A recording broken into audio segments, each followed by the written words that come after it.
All right, can I get your first and last name, please? Yeah, my name's Carl Ford.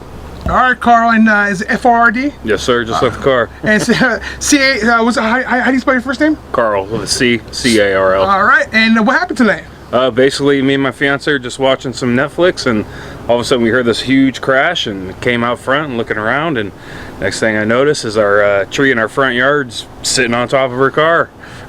Man, so I mean, it's not something that you kind of, you know, you come out to your yard, you expect something small, right? You see something big? Yeah, and I almost saw like, something's missing from the skyline. That's crazy, man.